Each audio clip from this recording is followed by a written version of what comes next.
আজকে আমি রান্না করব পুঁই শাক দিয়ে চিংড়ি মাছ দিয়ে। তো এখানে চিংড়ি মাছটা আমি ভালো করে ধুয়ে নিয়েছি, আর পুঁই শাকের সাথে আমি দুটো আলু কেটে নিয়েছি। আলু দিলে ভালো লাগে আমার কাছে। আর এখানে অলরেডি আমি চুলাতে কড়াই বসিয়ে তেল অলরেডি দিয়ে দিছি। এখানে আমি পেঁয়াজ আর কাঁচামরিচ এখন ভাজা শুরু করে দিলাম। আমি এই চিংড়ি মাছের মধ্যেই হলুদ আর লবণটা মিক্সড করে নিয়েছি।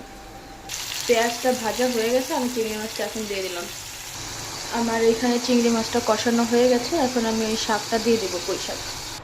পুঁই শাকটা দিয়ে দিয়েছি, এখন আমি জাস্ট কিছুক্ষণের জন্য ঢেকে দিব। ঢাকনাটা উঠিয়ে 5 মিনিট পর একটু নেড়েচেড়ে নিতে হবে।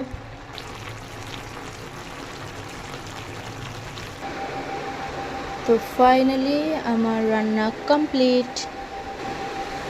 সবাই সাবস্ক্রাইব, লাইক, কমেন্ট, ফলো দিয়ে পাশে থাকবেন প্লিজ।